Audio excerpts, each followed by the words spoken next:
ইডির উপর হামলা মামলা কাণ্ডে ইতিমধ্যেই সন্দেশখালীতে শেখ শাহজাহানকে 14 দিন জেল হেফাজত শেষে আবারও পুনরায় বসিরহাট মহকুমা আদালতে পেশ করা হচ্ছে। যেই ছবি দেখতে পাচ্ছেন ট্রাইব টিভি বাংলার পর্দায়। শেষ 14 দিন জেল হেফাজত, তারপর ফের আজ বসিরহাট আদালতে পেশ করা হলো শেখ শাহজাহান সহ দুজনকে। যে ছবি দেখছেন এক্সক্লুসিভভাবে ট্রাইব টিভি বাংলার পর্দায়। সন্দেশখালীতে শেখ শাহজাহানের এবং তার বাহিনীদের ওপর কিন্তু একেবারে অভিযোগ উঠেছিল। ইডি তদন্ত করতে গিয়েছিল এবং সেখানে গিয়ে আক্রান্ত হতে হয় ইডি অফিসার সহ কেন্দ্রীয় বাহিনীদের। আর যার জেরে কিন্তু মামলা বহুদূর গড়ায়। আর এখন বর্তমানে সিবিআই তদন্তভার নিয়েছে সেই মামলা, অর্থাৎ ইডির ওপর হামলা মামলা। আর যার জেরেই শেখ শাহজাহান মূল অভিযুক্ত, তাকে ইতিমধ্যেই বসিরহাট আদালতে পেশ করা হলো। 14 দিন হেফাজত শেষে পুনরায় তাকে বসিরহাট আদালতে পেশ। যে ছবি এক্সক্লুসিভভাবে দেখছেন ট্রাইব টিভি বাংলার পর্দায়। বসিরহাট আদালতে পেশ করা হলো শাহজাহান সহ দুজনকে। সঙ্গে ছিলেন শেখ আলমগীর এবং দিদার বক্সা মোল্লাকেও আদালতে পেশ করা হলো। বসিরহাট মহকুমা আদালতে পেশ করা হলো শেখ শাহজাহান, শেখ আলমগীর এবং দিদার বক্স মোল্লাকে। যে ছবি দেখছেন এক্সক্লুসিভভাবে ট্রাইব টিভি বাংলার পর্দায়।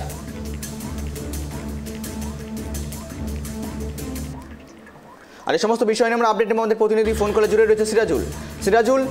শেষ 14 দিন জেল হেফাজত, আর তারপর পুনরায় আবার শেখ শাহজাহান সহ দুজনকে পেশ করা হচ্ছে বসিরহাট আদালতে। কোথাও কি সন্দেশখালী এই যে কাণ্ড, ইডির ওপর হামলা মামলা, কোথাও হয়তো মানুষ ভুলে গিয়ে, সাধারণ মানুষ হয়তো ভুলে গিয়েছেন এই এত কিছু খবরের মাঝে, সেক্ষেত্রে দাঁড়িয়ে পুনরায় মাথাচাড়া দিয়ে উঠছে সন্দেশখালী মামলায় ইডির তৎপরতা বা সিবিআই তৎপরতা। এই মুহূর্তে বিস্তারিত কি রয়েছে? দেখো গৌরব, যেটা জামা জাহেরকে 5 জানুয়ারি ইডির উপর হামলা হয়েছিল, তারপরে কিন্তু একাধিক ঘটনা ঘটেছিল। সিবিআই ইডির উপর হামলা করে কিন্তু সেই তদন্ত ভাগ সিবিআই হাতে যায়। সিবিআই কিন্তু তদন্ত নেমে কিন্তু একাধিক জায়গা একাধিক অভিযোগ জোগাড় করে। তারা কিন্তু সে যে তাদের ইডির উপরে হামলা, পাশাপাশি জমি দখল, বেড়ি দখল সহ একাধিক জায়গায় একাধিক দুর্নীতির অভিযোগ উঠে যায়। একাধিক অভিযোগ করে একাধিক ধারায় কিন্তু এই শেখ শাহজাহান সহ বিভিন্ন সন্দেশখালী মানুষের নামে কিন্তু অভিযোগ উঠেছিল। একাধিক এখনো পর্যন্ত কিন্তু 13 জন কিন্তু জেল হেফাজতে আছে। তাদের মধ্যে কিন্তু দেখো 14 দিন গতদিন কিন্তু শাহজাহানকে বসিরহাট মহকুমা আদালতে তোলা হলে সেখানে কিন্তু সিবিআই আধিকারিক তারা কিন্তু আসেন এবং পাশাপাশি দেখো যে ফারুক আকুর যে 7 জনের নামে চার্জশিট জমা দিয়েছিল শেখ শাহজাহান সহ মোট 7 জনের নামে সিবিআই পক্ষ থেকে কিন্তু চার্জশিট জমা দিয়েছিল বসিরহাট মহকুমা আদালতে। তার মধ্যে ফারুক আকুন যে নাম হচ্ছিল, সেই ফারুক আকুনজি কিন্তু বেশ কয়েকদিন আগে তিনি কিন্তু 5 লাখ টাকা বন্ডে কিন্তু তিনি কিন্তু জামিন পেয়ে গেছেন। পাশাপাশি কিন্তু সেই 7 জনের মধ্যে এখন কিন্তু সজনের নামে কিন্তু সেই চার্জশিট জমা আছে বসিরহাট মহকুমা আদালতে। তারপর সেই 14 দিন পার হতে কিন্তু আজ ফের 14 দিন কেটে যাওয়ার পরে আজ ফের নতুন করে আবার শেখ শাহজাহান কিন্তু বসিরহাট মহকুমা আদালতে তোলা হয়েছে ইতিমধ্যে। পাশাপাশি দেখো শেখ শাহজাহানের সঙ্গে তো আরো 3 জন শেখ শাহজাহানের ভাই শেখ আলমগীর এবং দিদার বক্স মোল্লা, এদের 2 জন, অর্থাৎ 3 জনকে কিন্তু আজ বসিরহাট মহকুমা আদালতে তোলা হয়েছে। যেহেতু এখনো বিচারক ঘরে তাদেরকে নিয়ে যাওয়া হয়নি, এখন কিন্তু কোর্ট লকআপে তারা কিন্তু আছেন। পাশাপাশি এই মুহূর্তে কিছুক্ষণ আগে এই মুহূর্তে কিন্তু সিবিআই এর কয়েকজন, অর্থাৎ সিবিআই 4 জন প্রতিনিধি দল, তারা কিন্তু ইতিমধ্যে বসিরহাট মহকুমা আদালতে প্রবেশ করলো।